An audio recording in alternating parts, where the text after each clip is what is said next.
Halo semuanya, jumpa lagi di HS Center.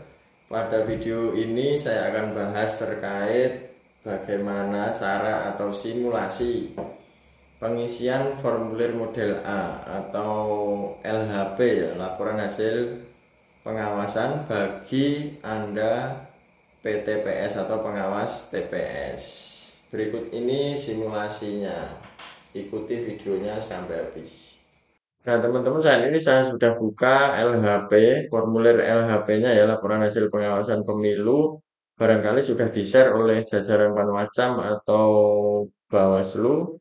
Nah, dalam video ini saya akan pecah menjadi dua ya. Yang pertama, video ini akan membahas khusus simulasi terkait bagaimana cara pengisian tahapan persiapan pemungutan suara.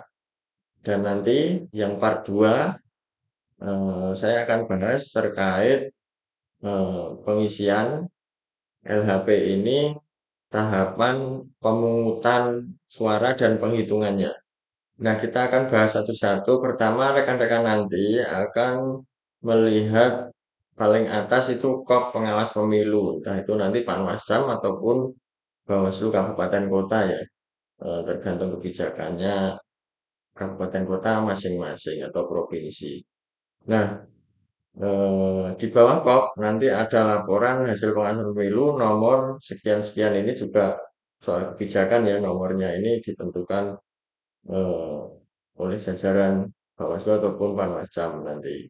Pertama ini ada data pengawas ya. Data pengawas ini isinya satu, tahapan yang diawasi.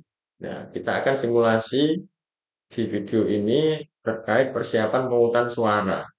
Nah, jadi tahapan yang diawasi teman-teman nanti isikan ini ya, persiapan pemungutan suara.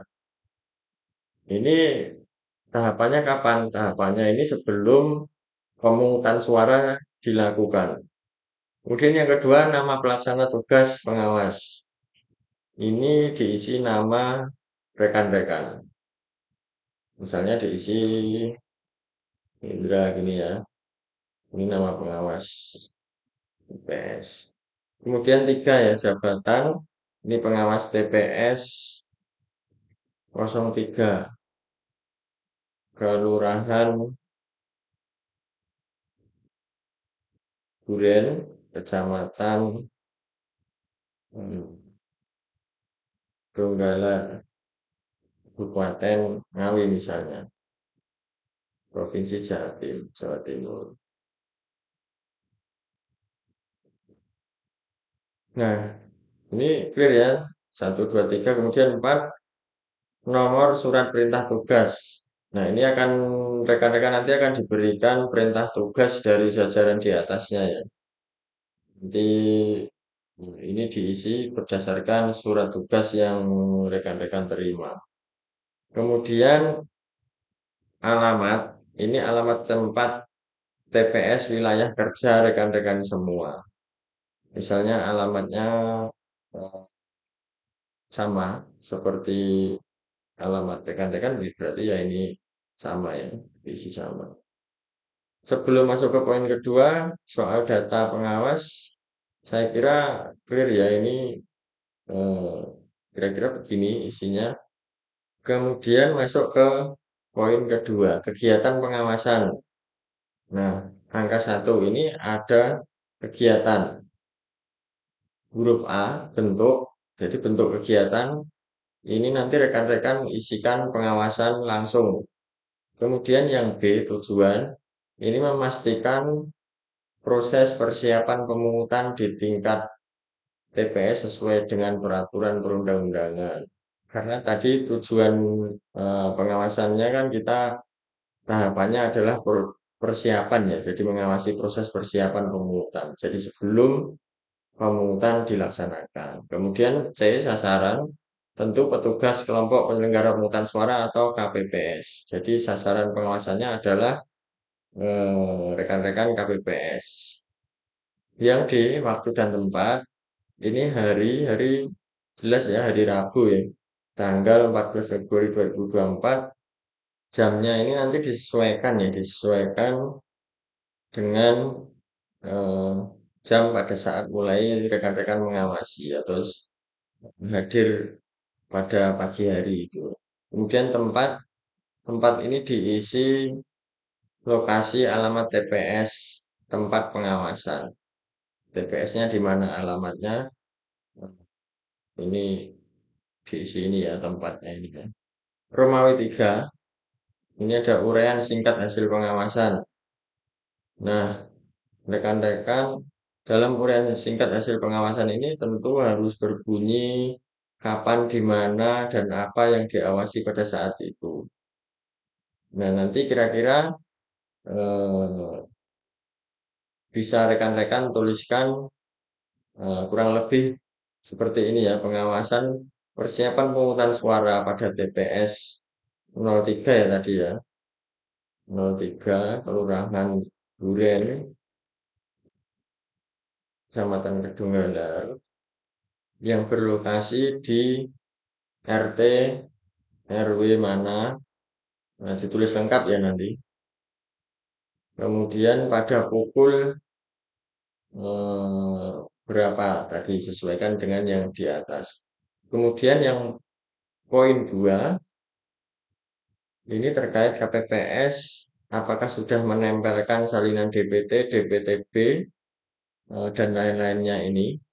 Nanti bisa rekan-rekan cek pada saat pagi hari itu, pagi hari rekan-rekan awasi sekitar TPS-nya udah tertempel belum ini ya ini semua ya.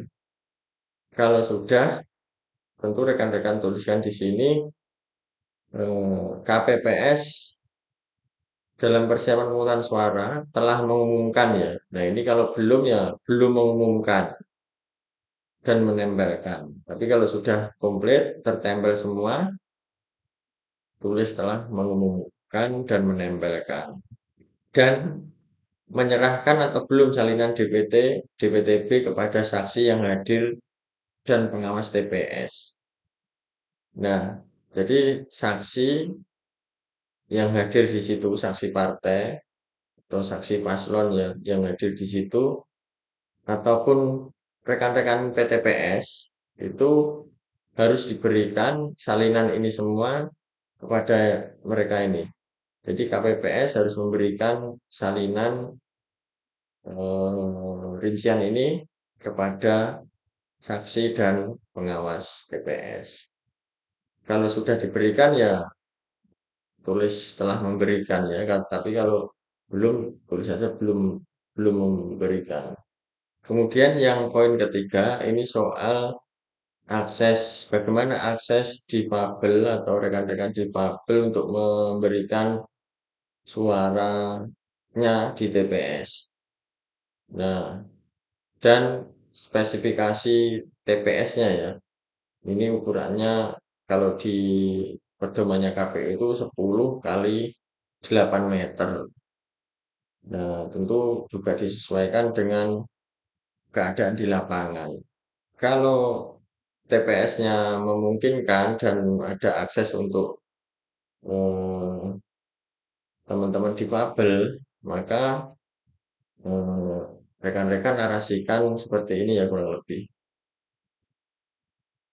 Terus kemudian angka 4 ini bahwa Ketua KPPS memastikan TPS pada hari Rabu 14 Februari 2024 telah siap. Nah, kemudian yang angka 4 ini memastikan pendistribusian logistik yang telah rekan-rekan awasi dibunyikan di sini bahwa logistik itu intinya telah diterima 1 hari sebelum hari tanggal pemungutan suara sebelum 14 Februari itu jam berapa serta harus rekan-rekan cek kelengkapannya ya. Kalau sudah logistik dibunyikan di sini pendistribusiannya, kemudian yang angka 5 ini Ketua KPPS memberikan penjelasan kepada anggota KPPS terkait tata cara pelaksanaan pemungutan suara dan membagi tugas KPPS sesuai putusan KPU biasanya akan keluar 1 hari sebelum hari pemungutan suara, 13 Februari ya. Nah, ini kira-kira uraian singkat hasil pengawasan yang mencakup tahapan sebelum atau persiapan pemungutan suara. Kemudian selanjutnya masuk ke informasi dugaan pelanggaran. Ini ada kolom-kolom di sini nanti misalnya tidak ada dugaan pelanggaran, tidak ada pelanggaran di situ, ya ini tidak usah diisi ya. Kalau ada pelanggaran baru diisi sesuai apa yang tertera di sini. Nah, di bawah nanti ada kabupaten, kota mana, misalnya tadi Ngawi ya, Ngawi 14 Februari 24 pengawas pemilu Indra. Terus sini tanda tangan. Kemudian dokumentasi ini ya, masuk ke dokumentasi. Nah, untuk dokumentasi ini saya tidak tahu nanti bagaimana cara rekan-rekan menuangkan dokumentasi hasil pengawasannya tadi. Pasti saat melakukan pengawasan tentu rekan-rekan akan memfoto, mendigitalisasi semua hasil pengawasan, baik video maupun foto, tentu sebenarnya harus dilampirkan di sini ya. Nah, namun kalau dilampirkan di formulir ini, pasti nanti harus melalui editing dulu di komputer ya, atau laptop, dan kemudian harus di print formulirnya ini. Tetapi saya tidak tahu bagaimana cara rekan-rekan mengumpulkan atau mengirimkan laporan ini pada jajaran di atasnya. Tentu sangat berbeda-beda sesuai dengan kebijakan Bawaslu atau Panwascamnya masing-masing.